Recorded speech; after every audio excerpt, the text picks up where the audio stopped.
We are now going to hear from a lesbian feminist from WDI China, who, as I explained earlier, she prefers to remain anonymous. She will talk about how violence against women is sex-based, a presentation that is related to the Article 8 of the Declaration. So thank you, sister, for your bravery in speaking up and in joining us. Over to you. As someone who grew up in China and has access to Western media, I'm aware of China's authoritarian reputation in the West. The clampdown on free speeches is undeniably real. For example, in April of last year, the Chinese authorities closed more than a dozen radical feminist groups from a popular social networking website called Douban. The government also banned the keyword 6B4T, which refers to a feminist view from South Korea that advocates women to shun heterosexual relationships and childbearing. I'll quote Genevieve Gluck's piece on this incident.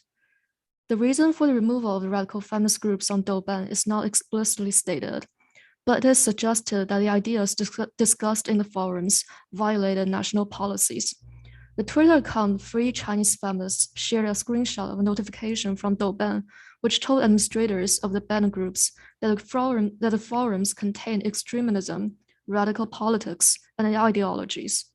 The uncompromising anti-marriage, anti-sex, and anti-birthing views asserted in the groups contradict government measures aimed at elevating current declining birth rates, now at their lowest since 1949. Like internet censorship and mass surveillance, another issue that people often bring up when talking about their impression of China is its one-child policy. Here arises a great and enduring myth, that is, China's one-child policy has brought about the country's sex imbalance. For instance, an article on Washington Post says, out of China's population of 1.4 billion, there are nearly 34 million more males than females, the equivalent of almost the entire population of California or Poland, who will never find wives and only rarely have sex. China's official one-child policy, in effect from 1979 to 2015, was a huge factor in creating this imbalance, as millions of couples were determined that their child should be a son. Such imputation, in my opinion, assigns sole blame to the one-child policy, while ignoring China's long record of female infanticide. Indeed, many Chinese feminists believe that the popular narrative of about China's sex imbalance portrays a severely skewed sex ratio as a result of policy mistake made by the Chinese government, rather than an age-old phenomenon caused by a specific form of violence against women, female infanticide, which predates the one-child policy. What appears to be the earliest reference to female infanticide is this record in the Hanfeizi, which is a Chinese text that dates from 230 BC. Moreover, parents' attitude to children is such that when they bear a son, they congratulate each other, but when they bear a daughter, they kill her. The family instructions for the Yan clan provides evidence for the custom being practiced, even in the families of high officials during the northern and the southern dynasties. I have a distant relative who has many concubines. When the birth is near, he sends servants to keep watch, and when the labor begins, they peep into the room from outside of the window or the door. If a girl is born, she is immediately taken or killed. The mother cries, but no one dares save the baby girl. In Neo-Confucian circles during the 11th century, the concept of exalting men and despising women was embraced more fully than ever, nor was it confined to a scholar official class. Living in exile in a village, the poet Su Shi learned that infanticide was practiced in the district and wrote to the chief magistrate. The poor farmers, as a rule, raised only 2 sons and 1 daughter and killed babies beyond this number. They especially disliked to raise daughters, with the result that there are more men than women and many bachelors in the country. A baby is often killed at birth by drowning in cold water. It dies after crying a short moment. Based on an investigation made in 1936 of a village about 80 miles west of Shanghai, Fei Xiaotou noted that in a census of a village taken in 1935, the ratio of females in the age group 0 to 5 was unusually low, 87 girls to 118 boys. Moreover, only in 131 families, or 37% of the total, were there girls under 16 among their children, and in only 14 families was there more than 1 girl. Some Westerners who carried out field studies in China during the 1920s and 1930s discovered that the number of males exceeded the number of females, but did not put this down to female infanticide. John Lassenbach concluded from his study that in both North and South China, the resident rural population was characterized by a large proportion of males. He arrived at an overall ratio of 108 males per 100 females, finding even fewer females than males at ages under 20. For example, for North China, he tabled 112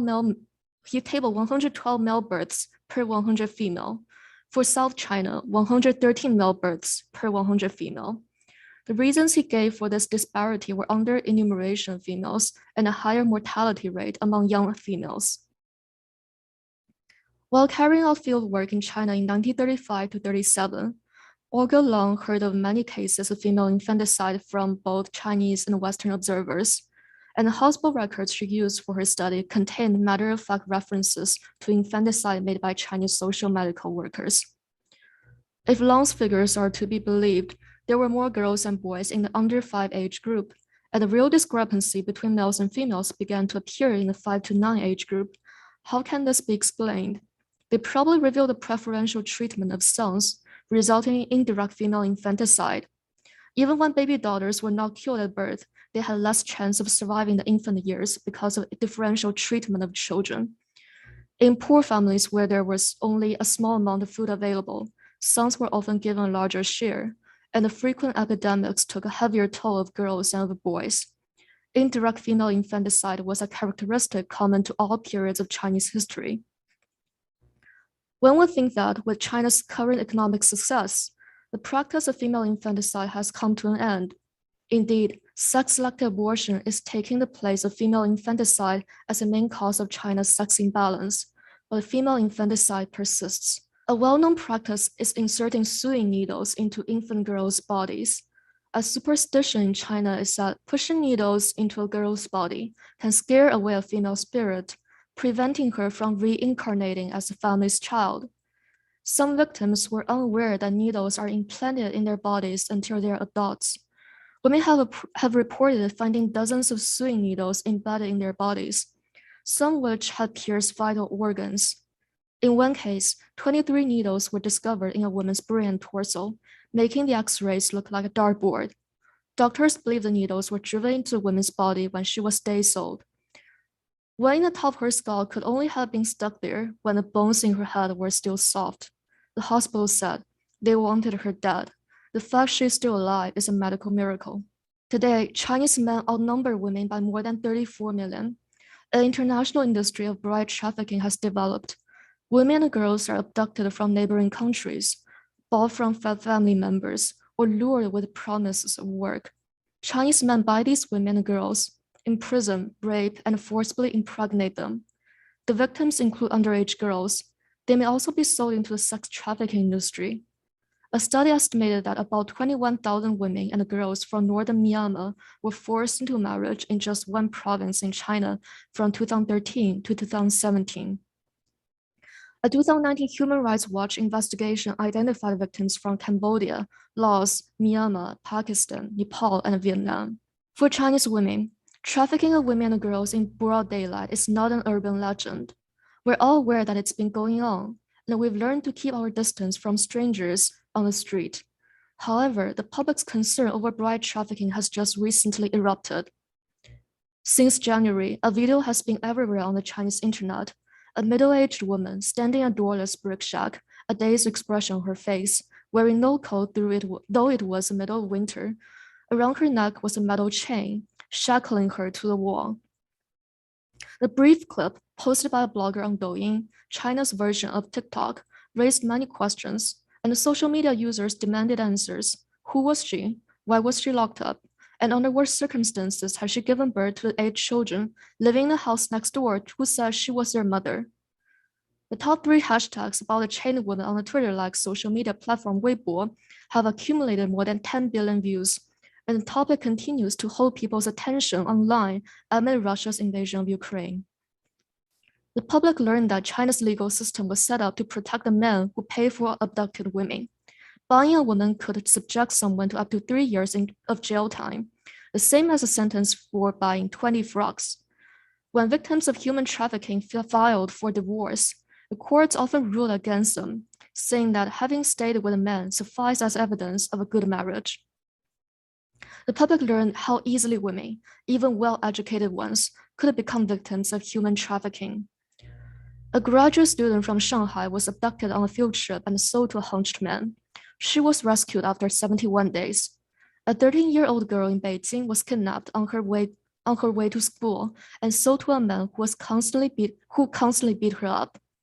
She had a son at 15 and couldn't escape until she turned 19. A young woman from Hangzhou was abducted on a business trip and spent the next 2 decades in a remote village.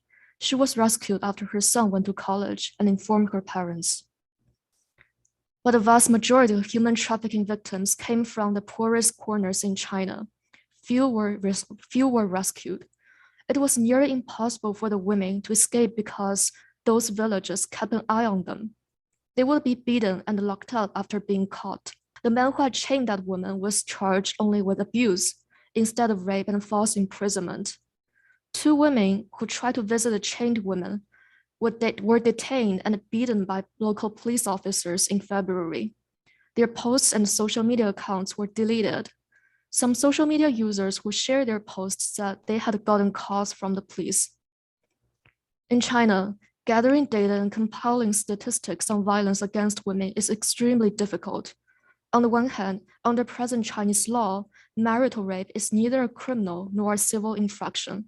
The censorship, on the other hand, prevents women from recording statistics on violence against women and girls. On November 21st, 2020, screenshots and links to a GitHub repository called The Evils of Chinese Men were shared to Weibo and soon went viral. The repository, which shows updates going back 11 months, features news on violence against women and girls in China, with more than 1,800 entries sorted into 22 categories. The items include intimate partner violence, sexual assault, sexual harassment, and more. It also includes links to unjust court judgments since 2015. The entries are sometimes accompanied by commentary or quotes. The first category of intimate partner violence has a subtitle, "Not like I was hitting anyone else, she is my wife." Attached to 75 entries on intrafamilial sexual assault, "Not like I was doing it to anyone else, she is my daughter." Both comments are variations of a quote from a boy who murdered his mother in 2018 when he was 12 and told his uncle, "Not like I killed anyone else, she is my mom." The case that inspired the first variation was a man from Sichuan who brutally beat his wife in public while drunk, and when confronted by police, responded, "What? Hitting my own wife is illegal?" The second variation comes from the case of father from Guangdong who raped his then 12-year-old daughter and said, "She's my own kid. I just want to fool her around a bit. I couldn't help it." The author of the project is listed as all surviving Chinese women. The end note reads, "In this corrupt East Asian culture, women's lives are cheap as flies. If we ignore what's happening before us, the world will never become better. We cannot stay silent. We will not live blindly." Chen Zhizhi was the first to draw attention to the project on social media, but her post about the repository was deleted after it had accumulated more than 1,000 shares. In her post on November 21st, she urged people to save the link and the screenshots in case it is censored again. When I went to access this GitHub repository earlier this year, I discovered that the creator had taken it down. Fortunately, the Wayback Machine allows us to access the archive webpage. However, this also means the author will no longer update the repository. One Chinese lesbian feminist I knew once asked, "Would those millions of Chinese girls have been spared from being aborted and killed if they identified as boys?" The answer is obviously no, and the question can be extrapolated further. For example, if a girl had identified as a boy, would she have gotten away from being raped by her stepfather? Or if a woman had identified as a man, could she have avoided being trafficked and chained? The violence against women and girls is sex-based. This is exactly why Article 8 of Declaration on Women's Sex-Based Rights is so crucial. To suggest that millions of women could have survived by claiming a gender identity is ridiculous. To say that a man who claims to have whatever gender identity poses no threat to women is equally absurd and insulting. In China, The subjugation of the female sex by the male sex is a sensitive topic that the state is trying to downplay. We lack statistics and have trouble documenting the male violence against women and girls, although it's a pronounced characteristic throughout Chinese history. It would be a shame if the West follows suit by obscuring the sexes of the victims and offenders due to ideology.